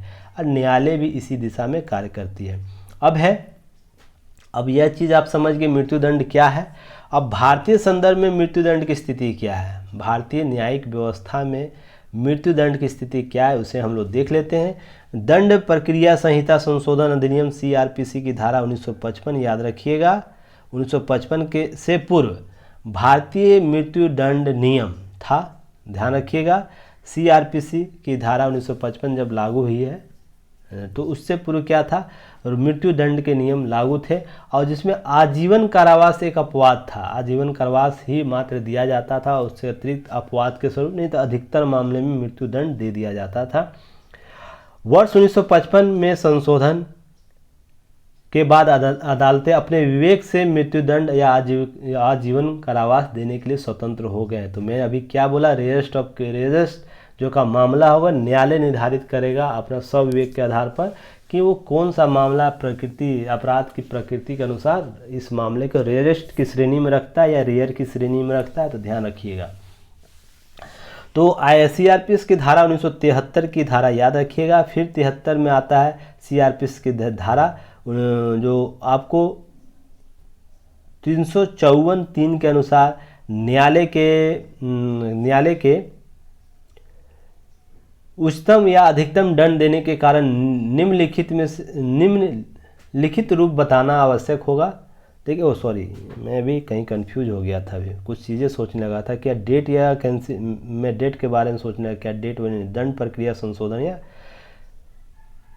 तो यह देखिए यहाँ पर उच्चतम और दंड देने के कारण जो लिखित रूप से बताना आवश्यक है कि क्या कारण है। 354 के तहत जो धारा 354 के तहत ये प्रावधान करता है। नोट याद रखिएगा इससे रिलेटेड कि स्थिति अब यह है कि आजीवन कारावास के नियम है, जबकि जघन्य अपराध के लिए मृत्यु दंड का अपवाद है। जघन्य अपराध के लिए मृत्यु दंड का प्रावधान किया जाता है और आजीवन कारावास के पहले जो बात की जाती थी, अब स्थिति ऐसी होगी इस मामले में मृत्यु दंड की प्रकृति बढ़ी है, तो यह भी देखने को यह मामला आया है। कानून जो CRPC है के अंतर्गत सत्र न्यायालय, दंड न्यायालय या कोर्ट ऑफ सेशन या सेशनीय कोर्ट जो है के द्वारा मृत्यु दंड का उच्च न्यायालय के क्षेत्राधिकार द्वारा पुष्टि किया जाना आवश्यक है। मान लीजिए कोई सत्र न्यायालय या जिला न्यायालय कोई व्यक्ति विशेष को जघन्य अपराध में मृत्यु दंड का प्रावधान करता है तो वह तुरंत लागू नहीं होता। उसके लिए उच्चतम न्यायालय के प्रारंभिक क्षेत्राधिकार के तहत आपको उस मृत्यु दंड को वेरिफिकेशन करना होगा, तो जाके मृत्यु दंड का प्रावधान लागू होगा। भारत में मृत्यु दंड देने का अधिकार केवल 2 ही न्यायालय को, उच्च न्यायालय को है और एक सुप्रीम कोर्ट को या सर्वोच्च न्यायालय को। सेशन सत्र न्यायालय पुष्टि या दोनों करेगा तो ही जाके किसी व्यक्ति विशेष को मृत्यु दंड मिलेगा। पर आपको सेशन सत्र के मृत्यु दंड का फैसला देने से किसी व्यक्ति विशेष को मृत्यु दंड नहीं दिया जा सकता है, ध्यान रखिएगा। यहाँ पर इसका पूर्ण विचार के लिए आगे नोटिफाई करने के लिए हाई कोर्ट जाना ही होगा। पर किसी मामले में उच्च न्यायालय का अगर फैसला दे देता है तो उसे मृत्यु दंड दिया जा सकता है किसी व्यक्ति को, किसी व्यक्ति विशेष को। हालांकि उसके पास ऐसे अधिकार होते हैं कि वो पुनः विचार के लिए सर्वोच्च न्यायालय जा सकते हैं, हाई कोर्ट में या अपर बेंच में जा सकता है, या राष्ट्रपति राज्यपाल के साथ अपना मृत्यु दंड के संदर्भ में अनुग्रह कर सकता है। पर ध्यान रखिएगा एक बात और भी कि राज्य के स्तर पर राज्यपाल को मृत्यु दंड के संदर्भ में क्षमा दान की शक्ति प्राप्त नहीं है, यह केवल राष्ट्रपति को ही प्राप्त है। तो चीज़ें समझिएगा कौन कहाँ जा रहा है तो स्पष्ट हो जाइएगा। एक डायग्राम आप लोग बना सकते हैं, यहाँ पर मृत्यु दंड लिख लीजिएगा। मृत्यु दंड के संदर्भ में एक डायग्राम ऐसे कर लीजिएगा, एक मृत्यु दंड किस स्तर पर दिया जाता है, न्यायालय के स्तर पर कर लीजिएगा, न्यायालय तीनों बांट लीजिएगा। अब राज्यपाल के स्तर पर देख लीजिएगा मृत्यु दंड के संदर्भ में क्या उसे अधिकार प्राप्त है, एक राष्ट्रपति के संदर्भ में। 3 डायग्राम बना लीजिएगा और तीनों के संदर्भ में आप लोग बेहतर तरीके से लिख लीजिएगा। चीज़ें सभी बताई हुई रहती है, बस डायग्राम आप लोग यूज करना सीख जाइए। अब देखिए, ट्रायल कोर्ट के द्वारा दिए गए मृत्यु दंड पर तब तक अमल नहीं किया जा सकता जब तक कि उसकी पुष्टि उच्च न्यायालय के द्वारा नहीं की गई हो। तो मान लीजिए आपको मृत्यु दंड का प्रावधान सत्र न्यायालय ने, ट्रायल तो कोर्ट ने दे दिया है आज 25 सितंबर को, मान के चलिए। तो क्या 25 सितंबर को इसको क्या कहते हैं मृत्यु दंड की सज़ा दे दी जाएगी? नहीं, ऐसा नहीं है। उसके लिए पहले उच्च न्यायालय में जाना होगा। उच्च न्यायालय में अगर प्रक्रिया प्रारंभ हो जाती तो मृत्यु दंड जो 25 तारीख का वो आगे स्टैंड हो जाएगा, और जब तक पूर्णतः इस पर निर्णय नहीं आ जाता उच्च न्यायालय का तब तक उसे मृत्यु दंड नहीं अब ये समय 2 से 4 दिन हो सकता है, या इसी 25 तारीख को निर्धारित हो सकता है, या 2 से 5 महीने भी लग सकता है, 2 साल भी लग सकता है। ध्यान रखिएगा, ये समय सीमा निर्धारित नहीं किया, उसकी प्रकृति को समझता है उच्च न्यायालय, सभी पहलुओं पर पुनः जाँच होती है, उसके बाद सारे प्रावधान के तहत आपको विधि सम्मत होता है तो उसे मृत्यु का प्रावधान जारी होता है। उसके जो नया डेट क्रिएट होगा उसके आधार पर उच्च न्यायालय उससे मृत्यु दंड की सज़ा उसे दी जाती है उस व्यक्ति विशेष को। तो ध्यान रखिएगा। अब मृत्यु दंड के संबंध में न्यायालय की क्या राय है, तो यह सबसे इम्पोर्टेंट है मृत्यु दंड के संदर्भ में। तो 2-4 वाद है, उसे जरूर याद रखिएगा। सबसे पहला वाद याद रखिएगा, बच्चन सिंह बनाम पंजाब राज्य वाद 1980, जिसमें सर्वोच्च न्यायालय ने कहा था कि मिटिगेटिंग और एग्रेवेटिंग परिस्थितियों में एक दूसरे के साथ संतुलित किया जाना चाहिए। इस सिद्धांत की स्थापना के लिए मृत्यु दंड तब तक नहीं दिया जाना चाहिए जब तक कि आजीवन कारावास के विकल्प निर्विवाद रूप से अनुपलब्ध न हो, अर्थात जब तक आजीवन कारावास की सज़ा कायम हो सकती है तब तक मृत्यु दंड का प्रावधान लागू नहीं किया जाना चाहिए। हालांकि जब यह केवल एक ही विकल्प बच जाएगा तो मृत्यु दंड आप उसे सजा के रूप में दे सकते हैं, नहीं तो आजीवन कारावास का प्रावधान कर सकते हैं। तो बच्चन सिंह बनाम पंजाब राज्य में यह कहा गया कि स्वविवेक शक्तियों के रूप में न्यायालय इसका निर्णय करनी चाहिए। तो यह भी बात स्पष्ट आप लोगों को समझनी चाहिए कि बच्चन सिंह बनाम में स्वविवेक के संदर्भ में चर्चा की गई थी, हालांकि उससे पहले ही संशोधन की बात की जा चुकी थी। अब नेक्स्ट है मोफिल खान बनाम झारखंड राज्य 2021 का वाद जो आया था, जिसमें सर्वोच्च न्यायालय ने माना कि राज्य का कर्तव्य है कि वह यह साबित करने हेतु साक्ष्य हासिल करे कि आरोपी सुधार के लिए पुनर्वास के लिए कोई संभावना नहीं है। अगर मान लीजिए कोई ऐसा केस आता है जिसमें राज्य को लगता है कि उस व्यक्ति विशेष को सजा के प्रावधान होने चाहिए, पर न्यायालय एक तरफ यह भी देखना चाहता है कि क्या उस व्यक्ति विशेष में कोई सुधार के अवसर हो सकते हैं या नहीं है, तो उसे एक मौका देना चाहिए। पर यह रेयरेस्ट ऑफ रेयरेस्ट केस के संदर्भ को ध्यान में रखते हुए न्यायालय कर सकती है। पर यह बोला गया कि 21 के वाद में मोफिल खान बनाम झारखंड वाद में सर्वोच्च न्यायालय के बताया गया कि आरोपी को सुधार और पुनर्वास के लिए कोई संभावना अगर नहीं है तो जाके आप मृत्यु दंड का प्रावधान कर सके, अगर है तो उसे उपयोग जरूर राज्य को करनी चाहिए। तो एक आपको यह भी एक टर्मिनोलॉजी दी गई वहाँ पर कि विकल्प स्वविवेकीय विकल्प का उपयोग करना चाहिए न्यायालय को, उसके हर संभव प्रयास को करना चाहिए। अब नेक्स्ट है, ये 2 पुराना था वाद पर महत्वपूर्ण था, इसलिए मैंने दोनों पहले करेंट का वाद को आप लोग समझा दिया और उसके बाद 2 पुराना वाद है उसे भी आप लोग याद रखिए। रावजी बनाम राजस्थान राज्य वाद 1995 वाद में यह बोला गया कि सर्वोच्च न्यायालय ने कहा कि दंड का निर्णय करते समय अपराधी के बजाय अपराध की प्रकृति पर विचार करना उचित है। मैंने कितनी बार अभी बोला आप लोग को, न्यायालय डिसाइड करे कि अपराध की प्रकृति क्या है, कि व्यक्ति कौन है इस पर डिसाइड नहीं होना चाहिए। अपराध की प्रकृति कैसी है, वो व्यक्ति किस धर्म से है, किस पंथ से है, किस ओहदा पर है, या समाज में किस प्रकार का वो स्थान रखता है, इस पर उसके अपराध की नहीं जांच होनी चाहिए, बल्कि अपराध उसने क्या किया है, कितने स्तर का अपराध किया है और अपराध की रेयर की श्रेणी में या रेयरेस्ट की श्रेणी, इसके आधार पर उसका आपको निर्णय उसके संदर्भ में दंड का प्रावधान करना चाहिए। तो यहाँ पर न्यायालय ने बता दिया यहाँ पर भी तो यहाँ से आप लोग को एक प्रश्न क्रिएट किया जा सकता है, मृत्यु दंड के संदर्भ में क्या न्यायालय धर्मनिरपेक्षता को निर्धारित कर सकती है या व्यवसाय के संदर्भ में उसे कुछ छूट प्रदान कर सकती है, या समाज में कोई व्यक्ति विशेष महत्ता स्थान रखता है। मान लीजिए मैं एग्जाम्पल के तौर पर बोलूँ, पर ऐसा नहीं होता है। हमारे कोई नोबेल पुरस्कार विजेता अमित सेन कहता हूँ मैं, ये कैलाश सत्यार्थी वर्तमान मान लीजिए, पर ये उनकी जो छवि है उसके विपरीत में ये बात बोल रहा हूँ, पर मैं समझाने के लिए ये बात बोल रहा हूँ। अगर कैलाश सत्यार्थी जी कुछ ऐसा काम कर जाते हैं जो रेयरेस्ट ऑफ रेयरेस्ट की श्रेणी में आता है, तो क्या उस व्यक्ति विशेष को ऐसा मौका नहीं देना चाहिए कि इस प्रकार से कार्य वो करे कि सुधार की बात हो? तो वहाँ पर वो विचार करेगी, पूर्ण विचार करेगी न्यायालय कि ऐसे व्यक्ति विशेष को इस प्रकार के अवसर, सुधार के अवसर हो सकते हैं। एक पहला टॉपिक। दूसरा कि उसने किस प्रकार के अपराध, यानी कैलाश सत्यार्थी जी ने किस प्रकार का अपराध किया है, तो अपराध की प्रकृति की जांच न्यायालय करेगा। उसे किसी धर्म विशेष के लिए नहीं छोड़ सकता है, किस धर्म से वो बिलोंग करता है, हिंदू, मुस्लिम, सिख, ईसाई या किसी XYZ धर्म से, या फिर उसके व्यवसाय अर्थात वो किस प्रकार का व्यवसाय अभी कर रहा है, समाज में उसकी क्या महत्ता है, इसके आधार पर वो न्याय दंड के प्रावधान को सृजित नहीं करेगा न्यायालय, बल्कि उसने वर्तमान में किस प्रकार के दंड को, मान लीजिए जेनोसाइड अभी हो जाता है तो किस प्रकार का दंड है, रेयरेस्ट ऑफ रेयरेस्ट के श्रेणी में, तो उनको सज़ा दी जाएगी। और ऐसे बहुत से उदाहरण हैं जहां पर इतने बड़े बड़े पदों पर बैठे व्यक्ति को सज़ा दी गई है और इस प्रकार के प्रावधान लागू किए गए हैं। तो आप लोग इसे ध्यान रखिएगा, अन्यथा मैं कैलाश सत्यार्थी जी को बेहतर तरीके से जानता हूं और उनके बारे में लगातार मैं ट्वीट करता हूं, उनको संदर्भित करते हुए मैं कल ही उनको एक पोस्ट किया एक मामले में, मैंने आपको स्क्रीनशॉट शेयर कर दूंगा ताकि आप लोग चीज़ों को समझिएगा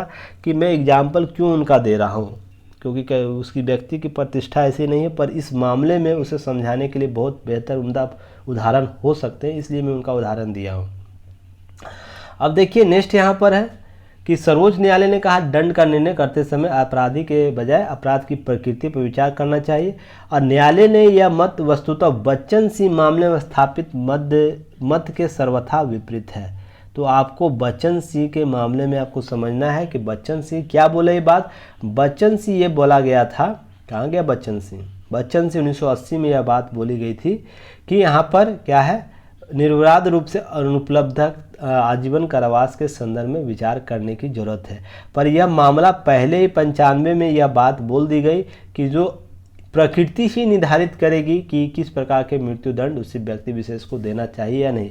अपवाद कोई ध्यान मायने नहीं रखता है कि आप किस प्रकार के अपवाद यहाँ पर लागू करना चाहते हैं, उसे आजीवन कारावास दी जानी चाहिए या नहीं जानी। अब रेयरेस्ट मामला आ जाएगा तो उसके लिए मृत्यु दंड का प्रावधान उचित होगा, ऐसा माना गया। नेक्स्ट है मच्छी सिंह बनाम पंजाब राज्य 1983 का बाद न्यायालय में पहुंचा। उसने संकेत दिया कि अन्य दंडों की अपर्याप्तता मृत्यु दंड को उचित ठहरा सकती है। ध्यान रखिएगा यहाँ यह बात कि अन्य दंड की अपर्याप्तता, कोई ऐसा केस आ जाता है, मामला आ जाता है न्याय क्षेत्र में न्यायालय के पास कि उसके लिए अन्य कोई ऐसा विकल्प नहीं बचता है जिसके लिए वो दंड उसके साथ जस्टिफाई करते उसकी सज़ा के रूप में, तो यह क्या होगा, मृत्यु दंड ही वहाँ उचित रहेगा। जैसे निर्भया कांड को संदर्भ में समझ सकते हैं कि ऐसा मामला गया था कि न्यायालय के आंख से आंसू निकल रहा था, इसके लिए कौन से सज़ा प्रावधान इस व्यक्ति विशेष को किया जाए, तो उसके लिए भी काफ़ी लंबा समय लग गया इस समय निर्धारण करने के लिए कि उस व्यक्ति को मृत्यु दंड का दिया जाना चाहिए। वहाँ पर मानवाधिकार के जो प्रवक्ता है यानी अर्थात जो कार्यकर्ता है वो भी इसके खिलाफ हो गए थे कि इतना लंबा समय क्यों हो गया, उसके भी कुछ अधिकार है। पर न्यायालय ने जब यह निर्णय दिया था तो उसने एक टिप्पणी की थी, आज तक के जीवन में जो न्याय कर रहे थे जज, उन्होंने यह वक्तव्य दिया था कि आज तक अपने न्यायिक प्रशासन के काल में मैंने इतने रेयरेस्ट केस को नहीं देखा था। तो सोच के देखिए इस प्रकार के जो संकेत आएंगे न्यायालय के सामने तो क्या करेगा, वो यही करेगा, मृत्यु दंड के प्रावधान को ही लागू करेगा। जहाँ पर उसने कभी ऐसा रेयरेस्ट से रेयरेस्ट मामला देखा ही नहीं है तो उसके लिए उसके पहले प्रथम छवि क्या बनेगी, वहाँ पर मृत्युदंड ही बनेगी। तो मैं कोशिश करता हूँ कि आपको उम्मीद करता हूँ कि ये जो टॉपिक है मृत्युदंड से संबंधित, और इस टॉपिक को आप लोगों ने बेहतर तरीके से समझा होगा। अब हम लोग फटाफट देखते हैं, 1 घंटा हो गया इसी में। चीज़ें देखिए इसी तरह हो जाती है। देखिए किसी चीज़ को टॉपिक को कवर करने मुझे समय लग जाता है, पर विश्वास मानिए 1 घंटा का समय आपके लिए महत्वपूर्ण उपलब्धि को लेकर आएगा, जिसका आप लोग आउटपुट जीएस मेंस पेपर 2 में देख लिए होंगे। देखिए यह सुस्त पड़े पर्यटन क्षेत्र में G20 की बड़ी उम्मीद है। कल पर्यटन के क्षेत्र में मैंने चर्चा किया था, उसी से रिलेटेड यह न्यूज़ है, तो उसे देख लीजिएगा आप कल का न्यूज़। और आने वाले जब तक इसका G20 का बैठक भारत नहीं हो जाता तो यह आपको चर्चा में रहेगा, तो बेहतर तरीके से इसे देख लीजिएगा। आगे बढ़ने से पहले ज़रूर चैनल को शेयर कीजिए। आप लोग शेयर नहीं करते हैं, जान रहा हूँ मैं। सब्सक्राइब भी कीजिए और लाइक और कमेंट तो ज़रूर कीजिए। कमेंट बहुत इंटरनल के लिए ज़रूरी होता है कि क्या दिशा दशा है आप लोगों के, क्यों क्यूरी है, इसके संदर्भ में बात की जाएगी। देखिए अब अगले माह से पराली दिल्ली में एक समस्या हो जाएगी, क्योंकि पंजाब हरियाणा के जो लोग हैं नई फसल को उगाने के लिए पुराने जो फसल होती है उसको जला देते हैं।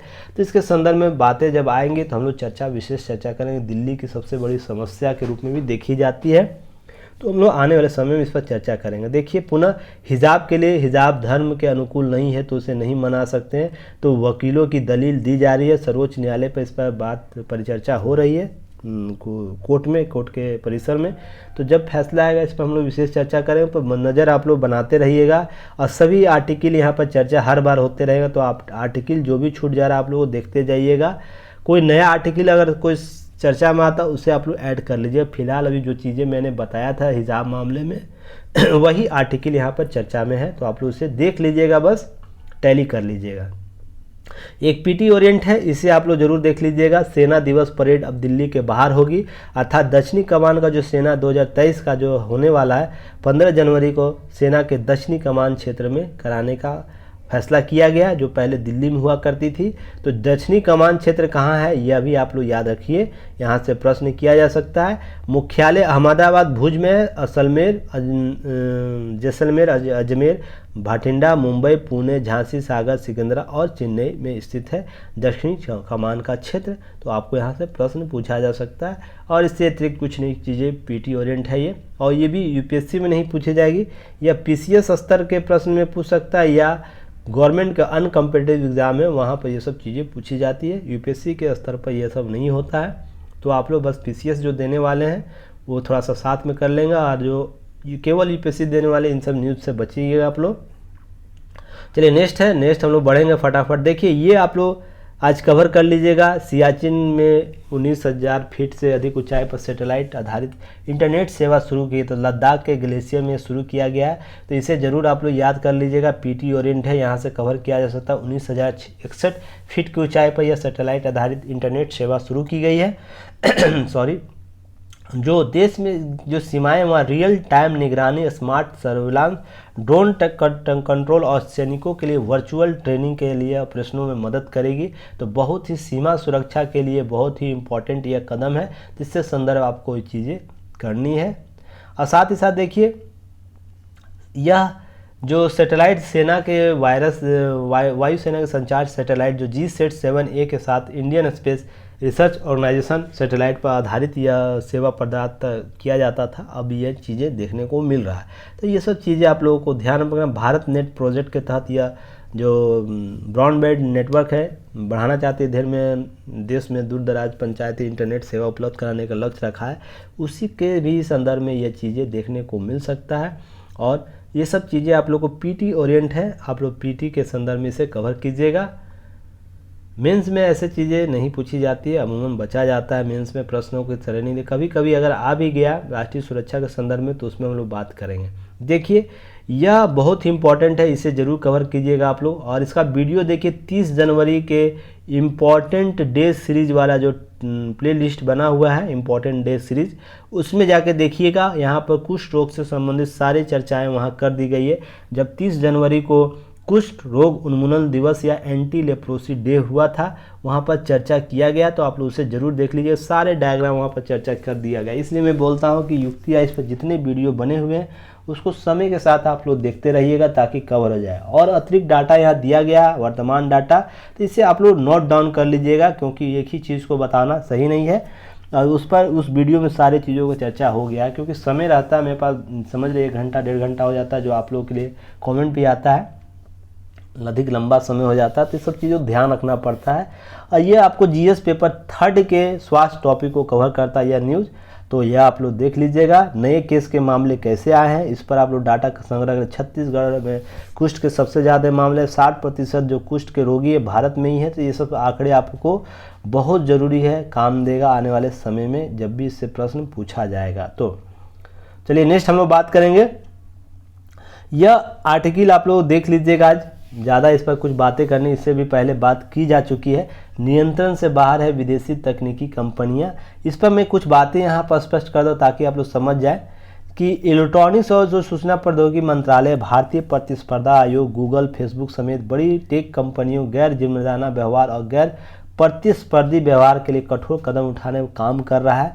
ऐसा क्यों है, उसके पीछे रीजन है। आप लोग फेसबुक चलाते होंगे, व्हाट्सएप चलाते होंगे, या ट्विटर चलाते हैं, इंस्टाग्राम चलाते हैं, या कोई भी इस प्रकार के गेम चलाते हैं जहाँ पर ऑनलाइन आप लोग वीडियो अपलोड करते हैं, अपनी बात रखते हैं, वहाँ पर आप लोग अक्सर देख रहे होंगे इस प्रकार इस भारत में इसके दुरुपयोग के स्तर देखने को मिला है, जहाँ पर कोई भी बिना कुछ सोचे समझे अपनी राय को देता है।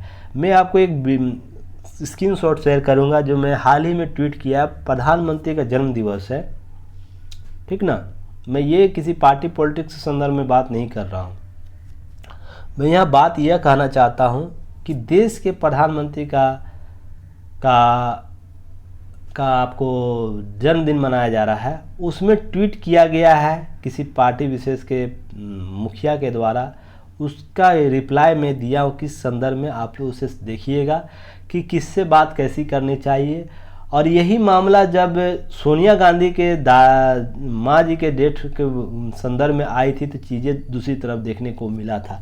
तो देखिए यहाँ पर अनुच्छेद 19 के संदर्भ में भी हनन देखने को बार बार मिलता है, और जो टेक कंपनियां हैं वो भी अपनी जवाबदेहिता भारत के संदर्भ में नगण्य रखी हुई है। वहीं अन्य देशों में इसके जो ऐसे मामले आते हैं जो सोशल मीडिया के क्रम में सीमाओं को लांघा जाता है, या किसी प्रकार डाटा को चुराया जाता है, या डाटा का इंटरप्रिटेशन किया जाता है, डाटा को इन्फ्लुएंस किया जाता है, तो उसके मामले में, उल्लंघन के मामले में कितनी जुर्माना लगाया जा चुका है अन्य देशों में। जैसे एक था, देखिए कौन मामला था, नीचे है, यूरोपीय डाटा और निजता नियमों, आयरलैंड ने यूरोपीय डाटा और निजता नियमों के उल्लंघन में, ध्यान रखिएगा यहाँ, इंस्टाग्राम को करीब 31,000 करोड़ का जुर्माना लगाया। क्या भारत में ऐसा संभव हुआ है अभी तक?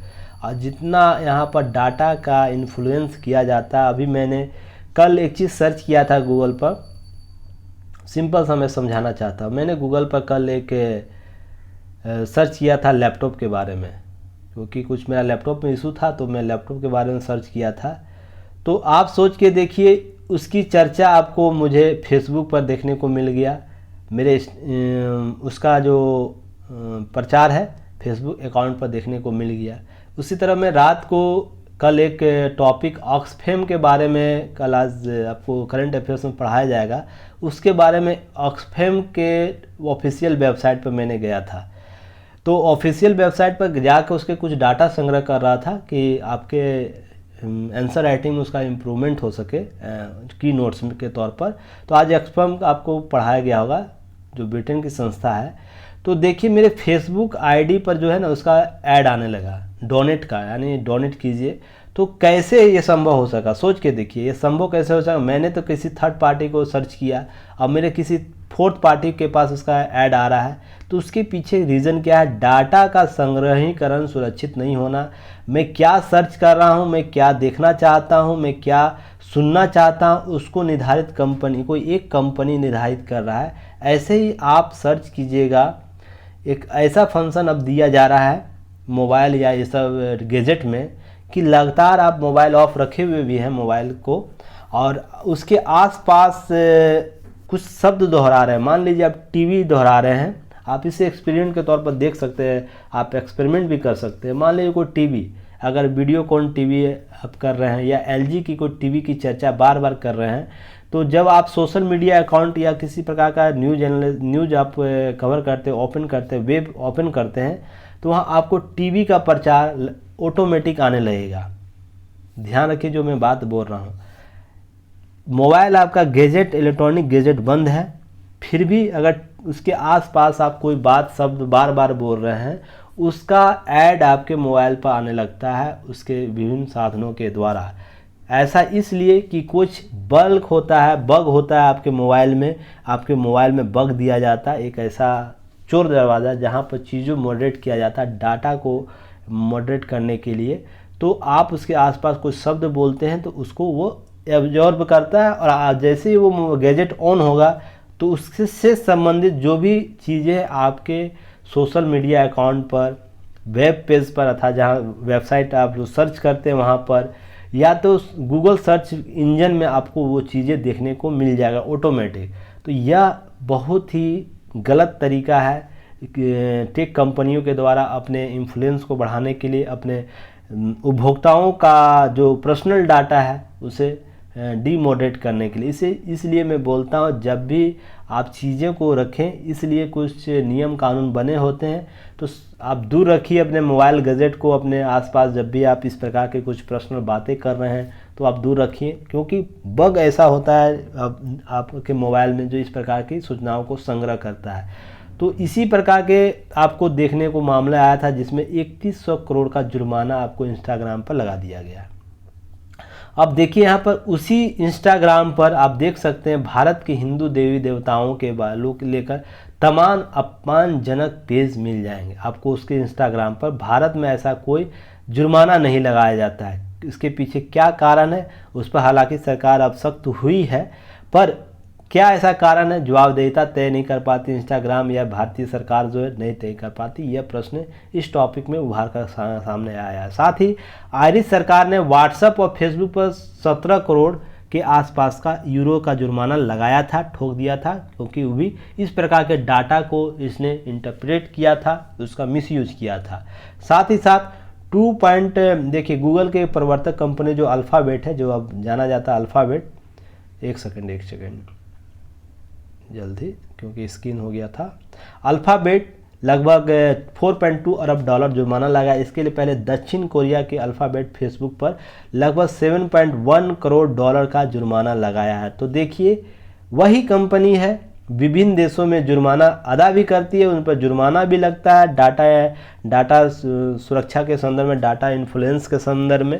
पर भारत में ऐसे नहीं होते हैं, या तो भारत सरकार सजग नहीं है या तो कंपनियां इस मामले में सजग नहीं है, यही तो चीज़ें हो सकती है। तो यह भी जब हो जाएगा तो हम लोग सोशल मीडिया पर जो ज्ञान देते हैं बिना किसी यूनिवर्सिटी में पढ़े, वो जब तक संतुलित करना है तो इस प्रकार के चीज़ों को करना होगा। तो ऑटोमेटिक कंपनियां जो टेक कंपनियां हैं वो अपने जो सॉफ्टवेयर को अपडेट करेगी, और इस प्रकार के जब भी शब्द उसके सोशल मीडिया अकाउंट पर आएंगे तो ऑटोमेटिक वो ब्लॉक हो जाएगा, और ये चीज़ें सोसाइटी में कन्वर्ट नहीं, वो सोसाइटी तक वो नहीं पहुंचेगी। यह समझाने के लिए यह लेख बहुत इम्पॉर्टेंट है, क्यों ज़रूरी है डाटा को सुरक्षित करने से संबंधित वृहद पैमाने पर नियम लाने के लिए। तो यह लेख आप लोग ज़रूर पढ़िएगा, और जो मैं आप लोगों को एक्सपेरिमेंट करने के बोला हूँ वो ज़रूर कीजिएगा, ताकि आप लोग समझ सके क्या मैं सही बोल रहा हूँ या नहीं बोल रहा हूँ।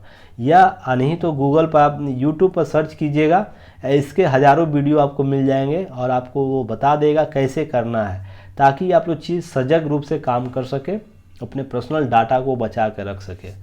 चलिए नेक्स्ट है, देखिए एक आर्टिकल का ये आप पढ़ लीजिएगा, क्योंकि इस प्रकार के जब भी मामले आएंगे तो ये अधिनियम आपको एक्ट ये पढ़ना होगा। उपासना स्थल अधिनियम 1951, तो उसके संदर्भ में क्या उपासना के संदर्भ में नियम कानून है, इसे बस आप लोग राइट डाउन कर लीजिएगा।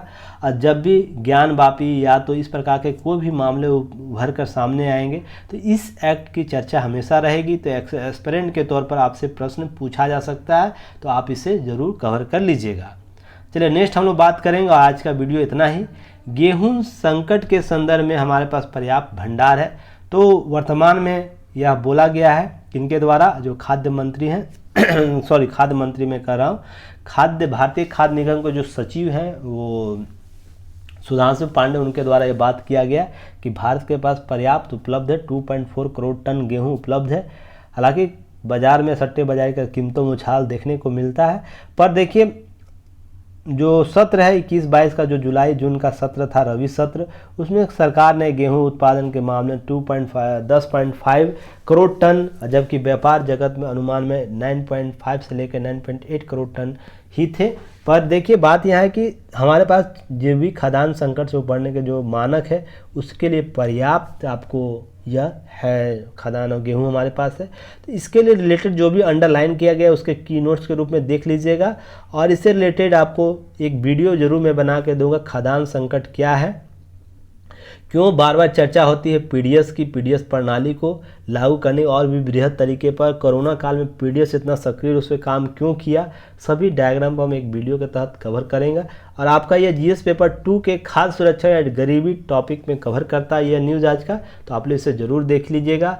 और देखिए एक लॉजिस्टिक पॉलिसी के लागत कम करने के लिए केस ज़्यादा फोकस रहेगी, जो लॉजिस्टिक नियम आया इस पर भी मैं एक वीडियो आपको जल्द ही दूंगा, क्योंकि ये लॉजिस्टिक प्रणाली जो है बहुत ही महत्वपूर्ण है। क्योंकि देखिए जब लॉजिस्टिक बेहतर होता है, लॉजिस्टिक का आदान प्रदान ले जाना एक जगह से दूसरी जगह कम समय में या कम लागत में लाया जाता है, उससे अवसंरचना निर्माण होता है, विकास के मानक तय होते हैं, बेहतर तरीके से विकास होता है, और खर्च का जो है अतिरिक्त खर्च को कम किया जाता है, उससे जीडीपी भी बढ़ता है। ध्यान रखिएगा, अगर 1% अगर इस पर काम होता है तो उसके अनुपात में 3% उसका बिहाफ में वर्क होता है, अर्थात 1% कुल जीडीपी की हम बचत करेंगे अतिरिक्त खर्च में, तो भारत के इसके जीडीपी में 3% की वृद्धि करेगा। इसका अनुपात ऐसे होता है लॉजिस्टिक के संदर्भ में, तो इसे समझने की जरूरत है। और देखिए यहाँ पे एक आंकड़ा दिया गया है, इसे जरूर नोट डाउन कर लीजिएगा आप लोग। वर्तमान लागत और कम लागत करने का लक्ष्य क्या है, ट्रांसपोर्टेशन जो है उसमें 6% का आपको लॉजिस्टिक चार्ज लगता है, जो बाद में 4%, वेयर हाउसिंग में 3.5 तो 2.5 करने का है, इन्वेस्टिंग में 2.5 है तो 1%, ऑर्डर प्रोसेसिंग में 1% तो उसमें 0.5% लक्ष्य रखा गया है। यह आप लोग जानिएगा लॉजिस्टिक नियम में, हम लोग इस पर लॉजिस्टिक पर चर्चा विशेष रूप से करेंगे।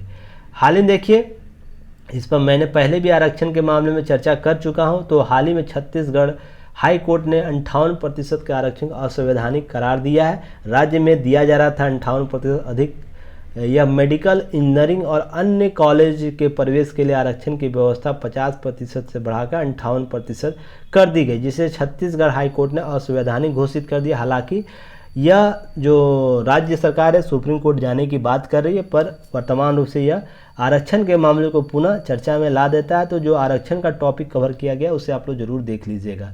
बाकी चीज़ें हम लोग फिर कल नेक्स्ट मिलते हैं, नेक्स्ट चर्चा करेंगे। हालांकि वीडियो लंबा हो गया, मैं पुनः क्षमा याचना करता हूँ आप लोग से कि ये सब चीज़ें देखिए जब तक मैं क्लियर नहीं कर रहा, मुझे खुद सेल्फ सर्टिफिकेशन नहीं मिलता है, मैं सेल्फ सर्टिफाइड नहीं हो पाता कि कुछ आधा अधूरा ज्ञान आप लोगों को देकर आगे चले जाऊं। इसलिए हर टॉपिक को बेहतर तरीके से करने का प्रयास करता हूं। तो आप लोग फास्ट फॉरवर्ड में देख सकते हैं, वीडियो को बेहतर तरीके से कवर कर सकते हैं और अपने आंसर इम्प्रूवमेंट कर सकते हैं। जो भी समस्या हो कमेंट सेक्शन में दे सकते हैं, या तो आप लोगों को पर्सनल नंबर दिया गया तो आप लोग बात कर सकते हैं और जो भी समस्या है उसका निदान करते हैं। चलिए फिर कल हम लोग मिलते हैं नेक्स्ट वीडियो के साथ। धन्यवाद, जय हिंद।